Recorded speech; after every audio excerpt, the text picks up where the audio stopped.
Good afternoon, everyone. Welcome to Gunning to Old Trafford World Cup Fantasy Edition. You're speaking to Faried, Chothia.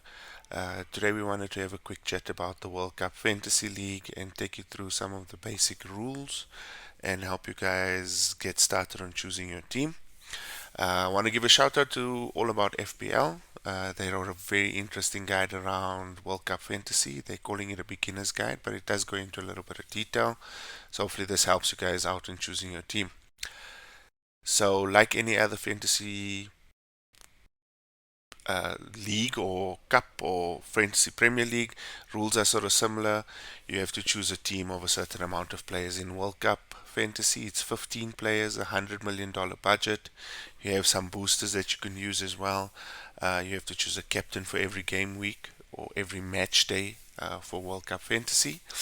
And these are basic rundown of the match days. So group stages has three match days: match day 1, 2, and 3, and then round of 16 is match day 4.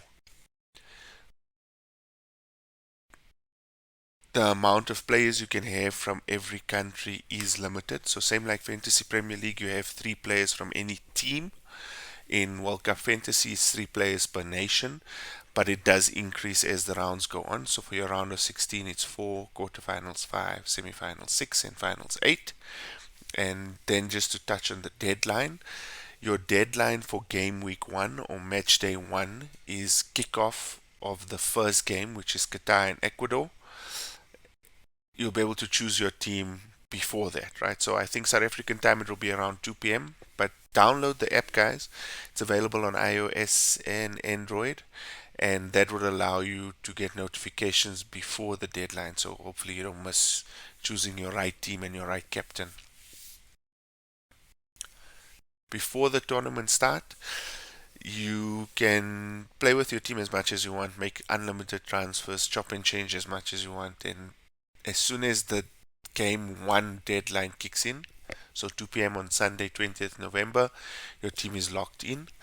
Before match day 2, you're allowed 2 free transfers, match day 3, another 2. And then between match day 3 and the round of 16, guys, this is the big one. You have unlimited transfers. Obviously, you're going to lose half the teams from the World Cup. So from 32 teams, it's going to drop down to 16. So you're probably going to have a lot of players that either get knocked out, or if you chose wisely, you okay, and you can continue with a limited amount of transfers. So just keep track of this, guys, right? We will be sharing this link in our Discord server, so please jump on the Discord, get into the chat, have a look at the articles and the content that we're sharing around World Cup.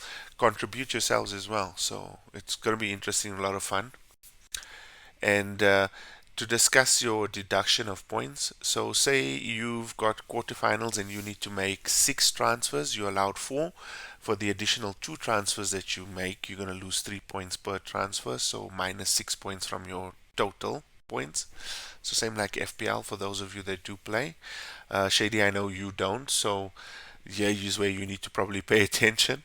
Um, your boosters, you've got a wild card that allows you to make unlimited transfers, but you can't use it before round of 16, and you can't use it before match day 1. Obviously, that makes sense.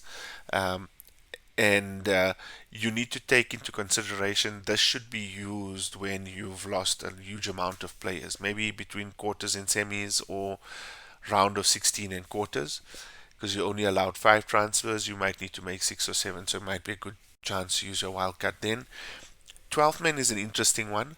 Uh, you can choose one additional player from your bench, and it becomes your 12th man, right? They can't be your captain, they can't be transferred out, but they will score you additional points. And then your power captain is even better. So save this one probably for the later stages, I'd say. This gives you the ability to basically have 2 captains on the pitch, one from your starting 11, and then your power captain is from the 15 players. The guy that scores the most points will, if you will be your power captain, and that person will score you double points for that particular game day or game week. The points scoring, guys, I'm not going to go into too much into this. I think it's best if you read the article. It gives you an idea of how many points you can score. The goalkeepers, defenders, midfielders, forwards.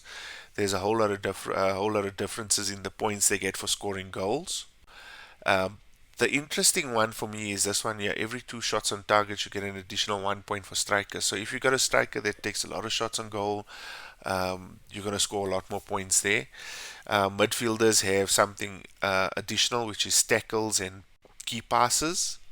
And then your defenders are just the normal, same like FPL. They do score 7 points if they score a goal, which is quite nice. And I think that's it, guys.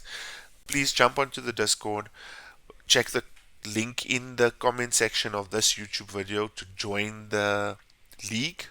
There is a prize at the end for the person that wins the Gunning to Old Trafford World Cup Fantasy League, and Ibi made an announcement around that. There is going to be a replica of the World Cup ball, so quite a nice prize, I think.